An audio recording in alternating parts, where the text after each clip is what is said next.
कुदरत जब सितम जरीफ़ी पर उतर आए तो हज़रत इंसान का तमाशा बना देती है। ठाकुर साहब हरनाम सिंह ने कभी ख्वाब में भी न सोचा था कि उन्हें इतने बड़े इम्तिहान से दो दो चार होना पड़ेगा। या तो औलाद देने ही में खुदा ने गलफत की और जब दिए तो एकदम दो बेटे।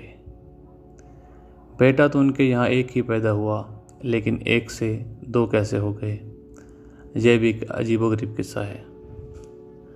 खैर, ठकुराइन जब ब्याह कर आई तो मुश्किल से 15 साल की होगी। राजस्थानी हुस्नो जमाल का अछूता मुजस्मा थी वो। ठाकुर साहब उनसे 12 साल बड़े थे। खुद भी इकलौते और बड़ी जायदाद के तन्हा वारिस। पिता का देहांत हो चुका था। बूढ़ी माँ को पोता खिलाने का बेइंतहा अरमान था, लेकिन सारी मन्नतें मुरादें मुंह देखती रह गई। ठकुराइन की गोद न भरी। उन्होंने बेटे का दूसरा ब्याह करना चाहा, लेकिन वो अकड़ गए। ठकुराइन पर सोत लाने का वो ख्वाब भी न देख सकते थे। लेकिन 20 वर्ष पूरे भी न हो पाए थे कि खुद ही उन पर रहम आ गया। बच्चे की आमद की तैयारियां जोर शोर से शुरू हो गई। माताजी ने इतने कुर्ते और पोतड़े सिलवाए कि 4 बच्चों को पूरे पड़ जाते। एक अलग कमरा सजाया गया, नीला हल्का कमरा जिसकी छत पर सितारे टंगे थे, झाग जैसे लेस के पर्दे और सफ़ेद पंगूरा जिसके पाए पाटियों पर गंगा जमुनी नक्शे थे, और छोटी छोटी घंटियाँ जड़ी थी कि बच्चा करवट भी ले तो गुनगुना उठे। उन घंटियों को कुछ इस तरह लगाया गया था कि जब हिलती थी तो 7 सुर बजते थे, और कुछ ऐसी सुरीली आसमानी मौसीकी उभरती थी जैसे फरिश्ते लोरियां गुनगुना रहे हों। और भी तरह तरह से खिलौने सजाए गए। माताजी तो बच्चों के कमरे में ऐसे खेलती थी जैसे बच्चियां गुड़ियों के घर खेलती हों। एक तरफ छोटी सी मेज पर घुटनों के बल चलते बाल कृष्ण जी को सजा दिया गया। उनके सामने छोटे छोटे दियों की कतार रख दी, जिसमें लो की जगह लंबूतरा आधे इंची बल्ब जड़ा हुआ था। ठकुराइन की तबीयत खराब रहती थी। माताजी उनके लिए इमलियां तोड़वा कर खट्टा मीठा कचूमर बनवाती। ये इमली का पेड़ रहमत माई के छोटे से आंगन में था। वो रोजाना साफ सुथरी पकी इमलियां तोड़कर रंग बिरंगी टोकरी में भर के दे जाती थी। खुद उसकी बेटी के भी बाल बच्चा होने वाला था। उसका मियाँ बल्बे में मारा गया था। ठाकुर साहब ने अपनी कोठी के आते में पनाह दे दी थी। रहमत माई को कुछ कम सुनाई देता था। उसकी बदनसीब बेटी सगीरा दुनिया से मुंह मोड़े खाट पर पड़ी आंसू बहाया करती थी। दिन ब दिन उसकी सेहत गिरती जा रही थी। जिस वक्त ठाकुर साहब ने लाल ने जन्म लिया, कोठी के कोने से मातम की सदा बुलंद हुई। सगीरा बच्चा पैदा होने के 10 मिनट बाद चल बसी। कोई दाई भी बुलाने की नौबत न आई। अचानक ही बच्चा पैदा हो गया। रहमत माई को कुछ सुझाई न दिया। अनूल कैसे काटा, महतारनी को उसने हाथ न लगाने दिया। वैसे ही बच्चे को झोले में डालकर ठाकुर साहब के पास पहुंच गई। वो खुद बुखलाए हुए थे। इसे डॉक्टरनी के पास ले जाओ, नाल तो काट दें, कुछ हो न जाए बच्चे को। उन्होंने जल्दी से माई को अंदर भेजा। ऐसे समय रहमत माई का अंदर जाना कुछ माताजी को अच्छा ना लगा, लेकिन इससे पहले कि वो रोकती, रहमत माई अंदर घुस गई। नर्स ने बच्चे को लेकर तौलिए में लपेटा और मेज पर लिटा दिया। क्योंकि उधर माई ने कमरे में कदम रखा, बच्चे का नाल काटने तक नर्स ने माई के नवासे का भी नाल काट दिया। क्या गोल मटोल बच्चे थे। डॉक्टरनी ने ठाकुर साहब के बच्चे को नहलाकर सफ़ेद बैराग बनाया, लेकिन बांधकर उसकी दादी की गोद में डाल दिया। उनके आंसू निकल आए। झट हाथ से 10 तोले की सोने की कड़ी उतार कर डॉक्टरनी को पहना दिए और पोते को बलाएं देने लगी। ठाकुर साहब भी खड़े मुस्कुरा रहे थे। नर्स ने डॉक्टरनी से कुछ कहा। वो त्योरियां चढ़ाकर जल्दी से अंदर गई। ठकुराइन बच्चे को पहलू में लिटाए मुस्कुरा रही थी।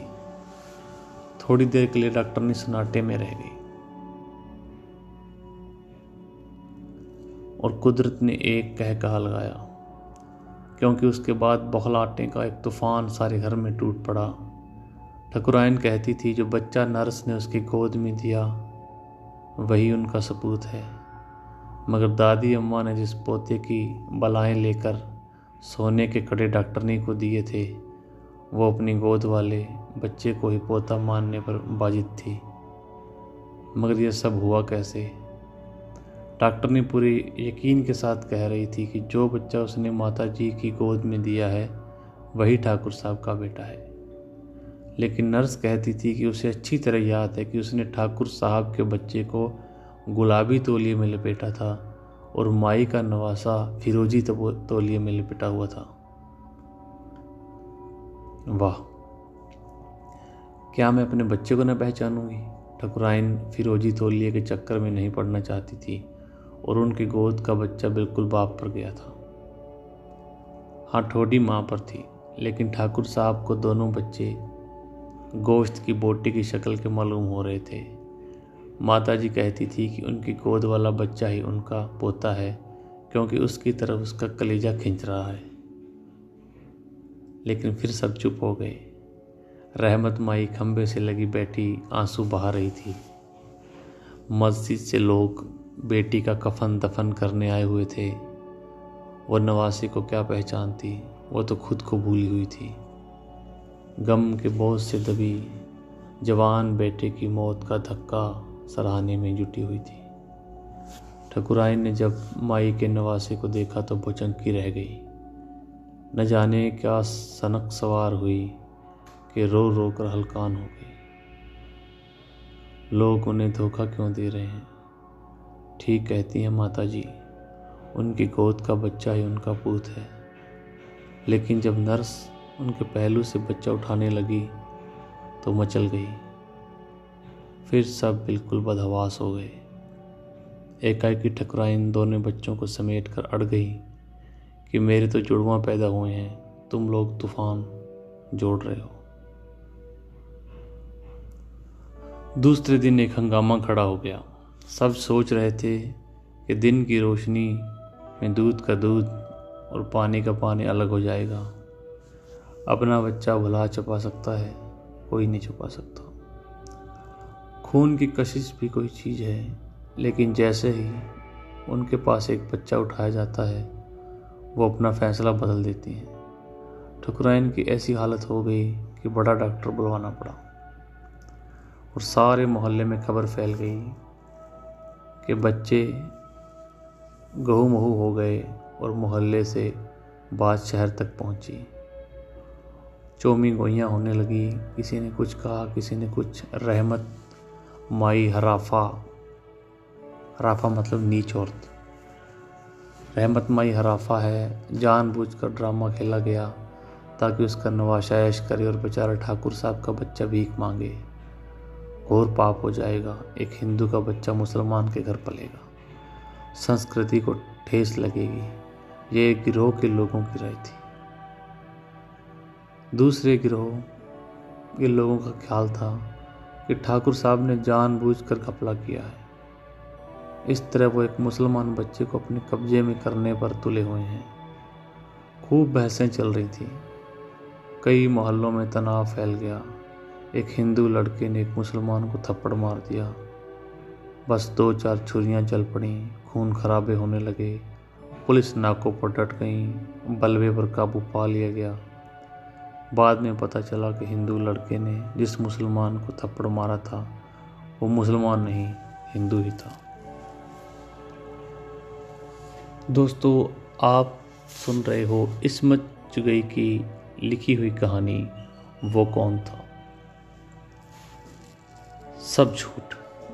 बलवे में दिलचस्पी रखने वाला गिरोह बोला और बलवा बढ़ता गया। दोनों फिरकों में जलसे और मीटिंगें होने लगीं। वफद अफसरों की खिदमत में हाजिर हुए। फौरन सुपरिटेंडेंट साहब को मैं सार्जेंटों के दौड़े आए।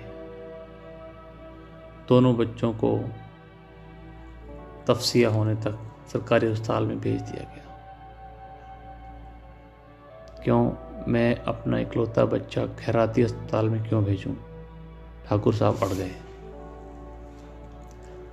लेकिन सवाल यह था कि उनका बच्चा कौन सा है। ठकुराइन ने रो रो कर बुरा हाल कर रखा था। कभी एक को छाती से लगाती, फिर दूसरे को अपनी तरफ खींचने लगती।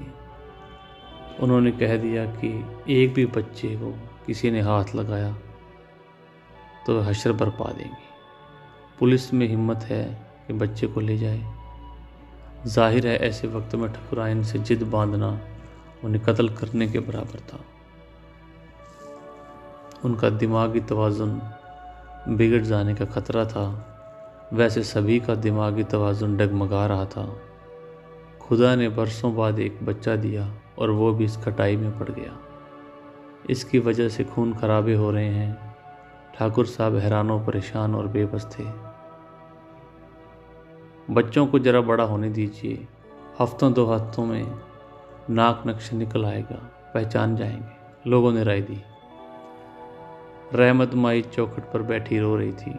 मेहरबानी करके उनका नवासा दे दिया जाए तो वो अपने वतन पीलीभीत ले जाकर किसी आंखों वाली खुदा तरस औरत की गोद में डाल दे।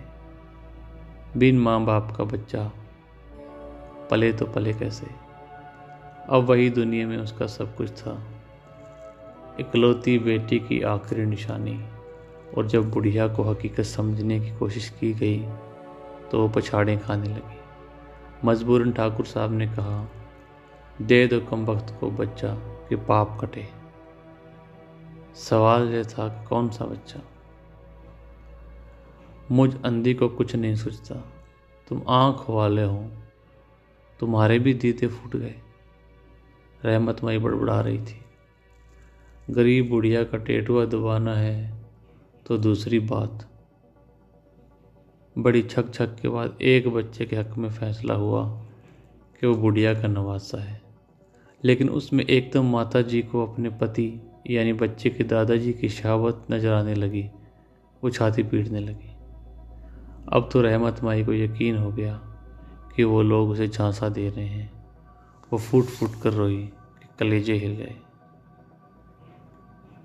डरते डरते फिर दूसरे के हक में फैसला किया। लेकिन उसे लेकर रहमत माई अंगनाई तक मुश्किल से गई होंगी कि ठकुराइन के दांत पिच गए, मुंह से झाग जाने लगा। जरा सोचो तो, जिसे बुढ़िया ले जा रही है दरअसल वही उनका पूत है। कोई गारंटी कर सकता है कि गुत्थी वाकई सुलझ गई है, फैसला ठीक हुआ है। बड़े सोच विचार के बाद ठाकुर साहब ने रहमत माई को समझाया, तुम बच्चा पाल तो सकती नहीं, किसी से पलवाओगी, मुझे पाल लेने दो। तुम भी जैसे रहती हो रहो, तुम्हारी नज़रों के सामने ही रहेगा। ठाकुर साहब जानते थे कि बच्चे दोनों की नज़रों के सामने रहेंगे, लेकिन उनका बच्चा तो खो गया। वो उसे पूरे यकीन के साथ नहीं देख सकते, शक कैसे दूर होगा। रहमत माई चुपचाप सुनती रहीं, फिर बोली, साफ बात है ठाकुर साहब, बच्चा आपके यहाँ पलेगा, आपके धर्म पर चलेगा। ये कैसे हो सकता है?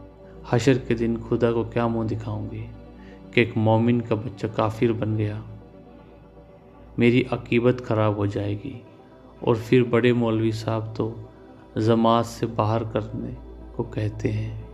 मेरी तो जैसे मिट्टी पलीत हो जाएगी। खुदा का वास्ता मेरा बच्चा मुझे दे दो। तुम्हारा बच्चा मैं देना चाहूँ तब भी नहीं दे सकता। हाँ, अगर तुम सोचती हो कि तुम अपना नवासा पहचान सकती हो तो मैं तुम्हारा बेहद शुक्रगुजार होऊंगा। मेरी मुश्किल भी वही है जो तुम्हारी। मेरे ऊपर भी लोग दबाव डाल रहे हैं, समझते हैं मैं जानबूझकर बन रहा हूँ, मुसलमान बच्चा हड़प करना चाहता हूँ, और मुझे कह रहे हैं कि आपकी दौलत की लालच में जानकर मैंने सारा स्वांग रचाया है, आपको बेवकूफ़ बना रही हूँ। लेकिन शहर में तूफ़ान उठा हुआ है, अखबारों के जरिए खबर फैल रही थी, साथ साथ आग भी फैल रही थी। इस्लाम खतरे में है, हिंदू धर्म शिट हो रहा है। नारे लग रहे थे। मजहबी पार्टियों से आगे बढ़कर सियासी पार्टियों ने बात लपक ली थी और जलसे हो रहे थे। फंड जमा किए जा रहे थे, एक दूसरे पर गंदगी उछाली जा रही थी।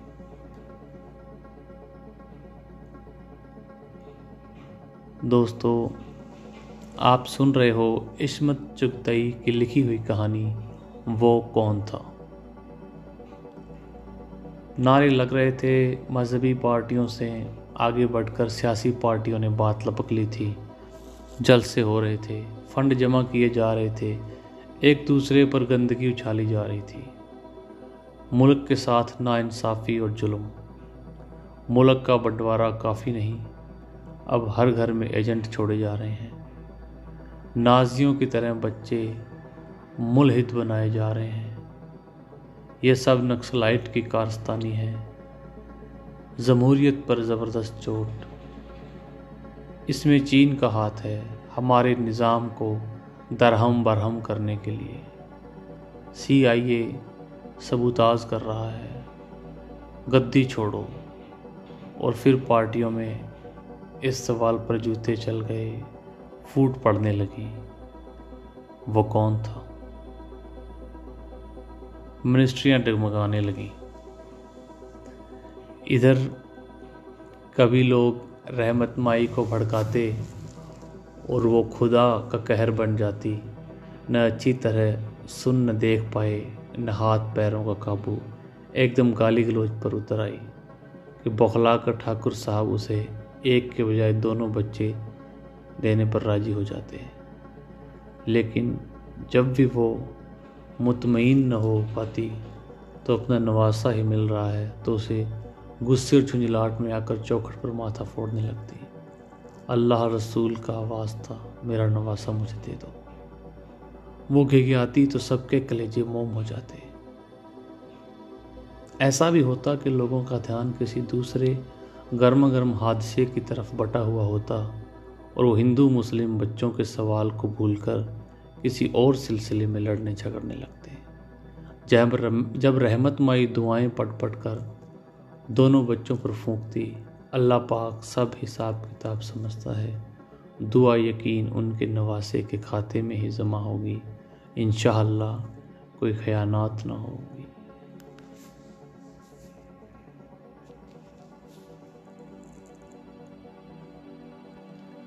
ठकुराइन भी जब सब कुछ भूल भाल कर सीधी सीधी माँ रह जाती, उनके प्यार के प्यासे दिल में वो 2 से ज़्यादा बच्चों के लिए जगह पड़ी थी। बस माताजी की जान अजीब मुसीबत में थी। वैसे वो दोनों ही बच्चों पर अपनी छिचकती हुई मोहब्बत नौछावर करने को तैयार थी, लेकिन उन्होंने अभी तक अपने पोते को भगवान के चरणों में नहीं डाला था। कैसे डालती, कहाँ था उनका पोता। और ठाकुर साहब ने कई बार जेब से रुपया निकाल कर टास भी करके देखा, लेकिन दिल को सुकून और यकीन न मिला। रुपए का कहना मानकर उन्होंने एक बच्चा माई को दे दिया। क्या मालूम वही उनका अपना हो। उन्हें ब्लड टेस्ट पर भरोसा था। खून की जांच पड़ताल होने के बाद ज़रूर मुअम्मा हल हो जाएगा, इसलिए बच्चे को ज़रा बड़े होने का इंतज़ार था। इतने छोटे बच्चों को खून टेस्ट करवाने के ख्याल से ही ठकुराइन तूफ़ान उठाने लगती। वैसे सब उन्हीं को मुजरिम कहते थे। ऐसी भी क्या माँ जो बच्चे को न पहचान पाए। गाय, बकरी, कुतिया, बिल्ली तक पहचान लेते हैं अपने बच्चों को। आप ही आप माँ को पता चल जाता है। लेकिन ठकुराइन इस बला की थी कि जैसे मिट्टी का तोदा, पहले तो माता जी ने बहू को डांट फटकारा, लेकिन जब वो धारों धार रोई, कस्में खाई कि वाकई वो खुद बहुत जोर लगाती हैं, लेकिन पता ही नहीं चलता, और न कोई उम्मीद है कि चल भी सकेगा पता या नहीं। बस उन दो में से एक को अपना ही है। उधर शहर में कुछ सूबाई इलेक्शन हो रहे थे। मुख्तलिफ गिरोह एक दूसरे पर छींटे कस रहे थे। उन दो बच्चों का सवाल फिर से उठ खड़ा हुआ जब कोई सज्जन अपनी कारगुजारियों के बारे में भाषण देने खड़े होते। बच्चों को इस अलमिए को दरमियान में ज़रूर घसीट लाते, और जो तबाहकारियाँ उन बच्चों की गड़बड़ हो जाने से शहर में फैल रही थी, वो उन पर अपनी राय जनी करते और ज़ोर ज़ोर से वादा करते कि अगर वो इलेक्शन में जीत गए तो इस तरह के खौफनाक घपले बिल्कुल न होने पाएंगे, क्योंकि वो अपने फ़िरके के हकूक़ की खातिर अपना खून पसीना एक कर देंगे। मुखालफिन भी चूकने वाले न थे। उन्होंने ठाकुर साहब की कौम परस्ती और दूरअंदेशी को सराहा कि किस होशियारी से उन्होंने मुखालिफ फ़िरके का बच्चा हिंदुआ डाला। अगर सारी कौम में ऐसी जागृति आ जाए तो मुल्क के सारे दलिद्दर दूर हो जाएंगे। इस बयान पर मुसलमानों ने कोहराम मचा गया। अगर इसी तरह मुस्लिम बच्चों का गबन होता रहा तो बहुत जल्द इस्लाम के नाम लेवा ख़त्म हो जाएंगे। कौमी रहनुमाओं के वफ्द पर वफ्द सरकार पर जोर डालने लगे। दोनों तरफ से जहां किसी को इलेक्शन मुहिम ठंडी पड़ने लगती, लोग भजन मंडलियों और कव्वालों के हंगामों के बावजूद जलसों की तरफ से बेतवज्जही बरतते तो फ़ौरन कैंडिडेट बच्चों के घपले का सवाल पैदा कर देते। एकदम लोगों में जान पड़ जाती, शद्दोमत से जलसे में जाने लगते। फिर वो वक्त आ गया कि बच्चों का ब्लड टेस्ट किया गया। सारी रात ठकुराइन करवटें बदलती रहीं। राम जाने कौन सा बच्चा उन्हें मिलेगा, कौन सा रहमत माई ले जाएगी। उनकी बरसों की तरसी हुई ममता दोनों बच्चों पर तूफान की तरह फट पड़ी थी। बार बार उठकर बच्चों को तकती रहीं। दोनों गोल मटोल हो गए थे। दोनों का रंग गोरा था। एक राजपूत था, दूसरा पठान। कभी दोनों के दादा परदादा एक ही पेड़ के पत्ते रहे होंगे शायद। थोड़े और बड़े हो जाएं तो पता चलेगा। अभी तो बस चीनी के गुड्डे जैसे थे। साथ साथ सोते जागते, साथ ही खाते पीते, इसलिए बिल्कुल जुड़वा बच्चों की तरह एक ही जैसे मालूम होते थे। दोनों में से वो एक को नहीं चुन पा रही थी। ठाकुर साहब ने जब ब्लड टेस्ट के अर्थ समझाए तो ज़मीन आसमान एक कर दिया। हाय, मैं अपने लाल का लहू निकालने नहीं दूंगी। डॉक्टर से कहो कि नब्ज़ देख कर जो फैसला कहना है कह दें। छोटी बड़ी कौन सी बीमारी है जो डॉक्टरों से छुपी है। देर सवेर सभी की पकड़ हो जाती है नब्ज़, मगर कौन माई का लाल है जो नब्ज़ देखकर महज़ब का अकीदा पहचान जाए। लेकिन ठकुराइन के दिमाग में ये बात ठूंसने का कोई रास्ता न था। डॉक्टरों ने भी कहा कि ज़रूरी नहीं कि सही फैसला हो जाए, ये ज़रूरी नहीं कि बाप बेटे का खून एक ही ग्रुप का हो। ठकुराइन गुपचुप क्या समझती, बस यही कह जाती, जो डॉक्टर नब्ज़ देखकर न पहचान पाए वो पाखंडी है, जूते मार के निकाल दो। वो दोनों को लेकर कुंडी चढ़ाकर कमरे में बैठ गई। उनके इस रवैये पर और भी रंग बिरंगी अफवाहें उड़ने लगीं। असल में ठकुराइन का बच्चा ठाकुर साहब से नहीं किसी और से है, इसलिए वो ब्लड टेस्ट से कतरा रही हैं। लोग तरह तरह की बातें करने लगे। इंसान खसलतन आदमखोर है। अब खाना हराम हो गया है तो मुंह में पानी भरता है। चिढ़ कर दुख पहुंचा कर ही कलेजा ठंडा कर लेता है। जिस्मानी तोड़ फोड़ काट छांट से जी नहीं भरता तो दिलो दिमाग में बरमा करके तेज़ाब भरना चाहता है। इस जफ़्फ़ा ने ठाकुर साहब को झंझोड़ कर रख दिया। बेटे की खुशी तो मिट्टी में ही मिल चुकी थी। अब दिल में एक गंदे शक के डंक उठाया। सहम कर पास पड़ोस पर नजरें डाली। ठकुराइन का यार कौन है? जी चाह उसी वक्त तीनों को मौत की घाट उतार दे, फिर अपने भेजे में गोली मार ले। उधर रहमत माई अकीबत के बोरिए समेटने पर तुली हुई थी। बच्चे के कान में अजान देने के लिए मौलवी लाई थी। तभी माताजी और ठकुराइन राम राम कह उठी थी। बड़ी खींचतान के बाद ये फैसला हुआ था कि फ़िलहाल दोनों के कान में अजान दिलवा दी जाए। अल्लाह का नाम कान में पढ़ने से कोई नुकसान नहीं। जो मौलवी अजान देकर ₹1.25 फ़ी बच्चा के हिसाब से ₹2.5 लेकर चलता बना, तो माताजी ने रहमत माई की री री की परवाह किए बगैर बच्चों पर गंगा जल छिड़का और आरती उतार दी। अब रहमत माई को हुड़क उठ रही थी। बच्चों की मुसलमानियाँ हो जाए तो अच्छा है, फिर बड़ा हो गया तो तकलीफ़ ज़्यादा होगी। लेकिन ठकुराइन बच्चों को मुतल्लिक कोई भी छुरी चाकू वाली बात नहीं सुनना चाहती थी। उन्होंने साफ कह दिया था कि अगर उनके बच्चे को हाथ लगाया तो रहमत माई की गर्दन काट देंगे। बच्चे तो बच गए, लेकिन इस बात पर हंगामा हुआ और 2-4 गर्दनें कट गईं। बात बढ़ती चली गई। कुछ मंचलों ने रहमत माई के कोठे को आग लगा दी और वो अपना सामान समेट कर कोठी में ले गई। मुखालफिनी क्यों चुप बैठते? लूट मार तो कुछ लोगों की आमदनी का वाहिद जरिया है। काम की चीज़ें लूट ली, कूड़ा जला दिया। उस वक्त 2-1 पार्टियों में जोरों का जूता चल रहा था। हुकूमत के खिलाफ लोगों को भटकाने में कुछ देर नहीं लगती। लोग वैसे ही महंगाई, बेरोजगारी और घरों की किल्लत से भरे बैठे रहते हैं। बात बात पर स्ट्राइक और बंद लग जाते हैं। फिरका वाराना फसाद शुरू हो जाएं तो सारे बंद और स्ट्राइक भूलकर लोग फिरका परस्तों को गालियां देने में मशरूफ़ हो जाते हैं। इस तरह जो गरीब मजबूर लोग मारे जाते हैं तो कुछ आबादी के मसले पर भी खुशगवार असर पड़ता है। लेकिन इन 2 बच्चों के मसले ने बेहद गंभीरता सूरत अख्तियार कर ली थी। रहमत माई का कोठा जलाया गया।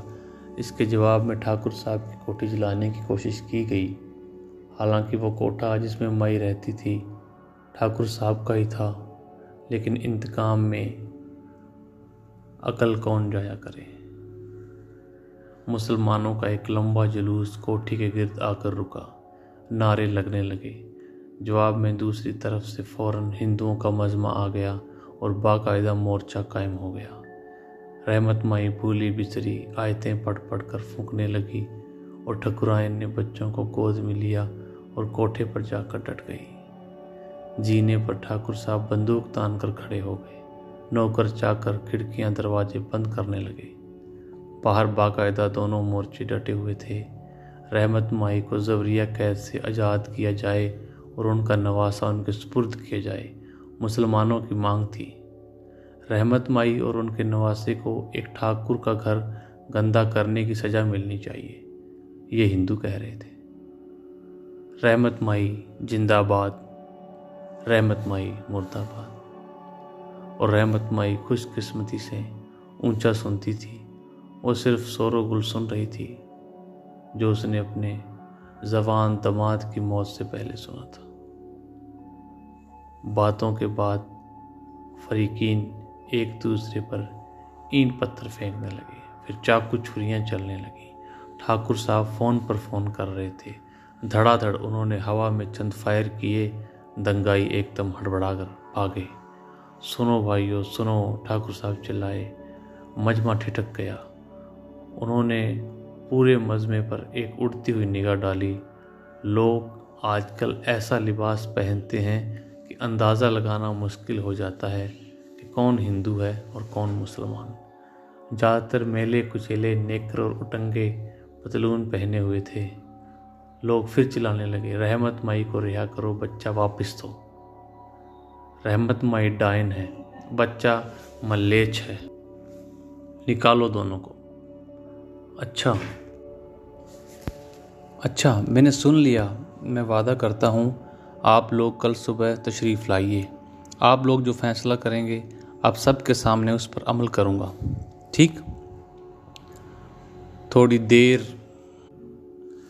खदबद खिचड़ी पकती रही, फिर लोग अपनी राय देने लगे।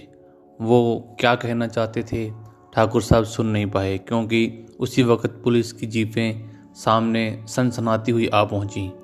आते ही दनादन फायरिंग होने लगी, जैसे दंगाइयों को दंगा करने की जगह बेदनायती से समझौता करके देखकर पुलिस चिढ़ गई हो। दम भर में मैदान साफ हो गया। ठाकुर साहब ने तमाम तफसील बताई और बर वक्त पहुँचने का शुक्रिया अदा किया। ठाकुर साहब, आप आग से खेल रहे हैं, ख़त्म कीजिए इस मजाक को। रहमत माई और उसके नवासे को हम पुलिस की हिफाजत में ले जाते हैं। ठाकुर साहब सर झुकाए सोचते रहे। वाकई अब उन्हें फैसला करना होगा, यूँ काम न चलेगा। अमन आमा में खलल पड़ रहा है। ये आग बहुत खतरनाक सूरत अख्तियार कर सकती है।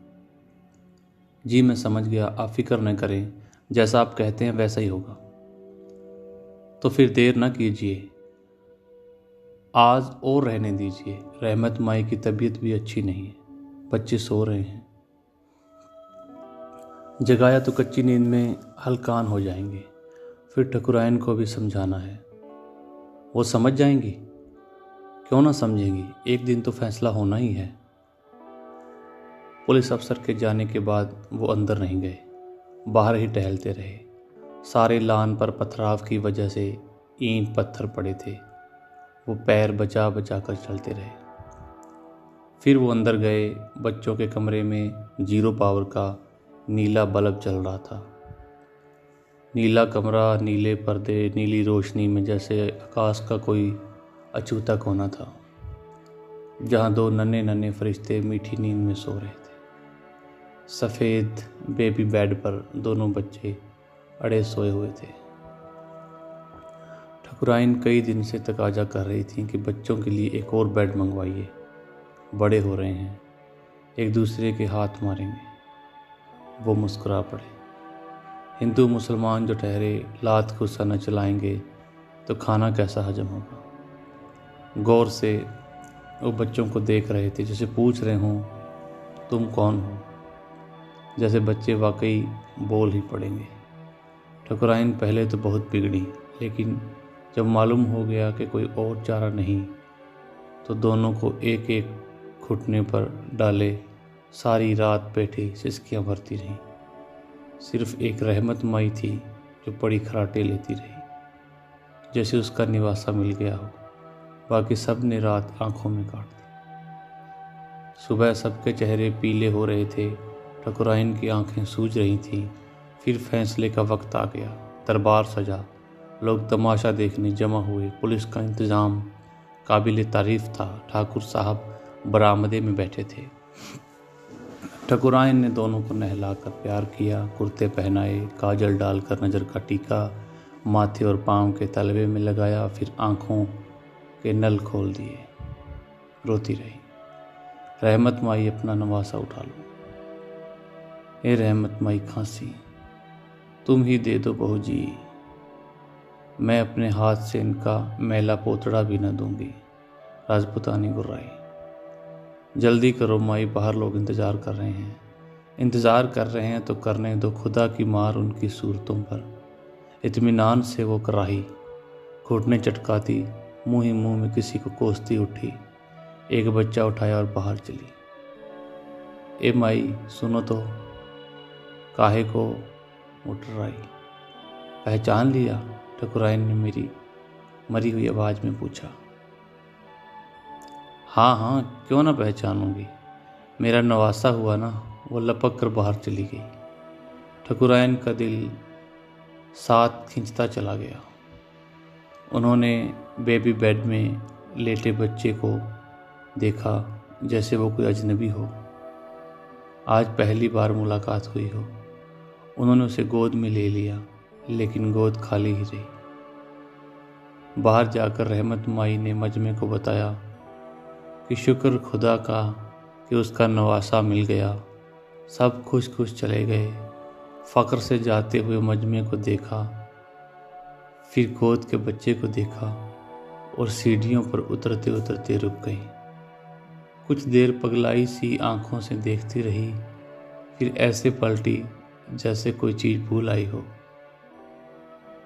ना बहू जी, मैं उस निगोड़े को न पहचानती। माई ने बच्चा ठुकरा इनकी गोद में डाल दिया। धन्यवाद। ये कहानी उर्दू के बेहतरीन लेखक इस्मत चुगतई की लिखी हुई कहानी थी। आप सभी का सुनने के लिए बहुत बहुत धन्यवाद।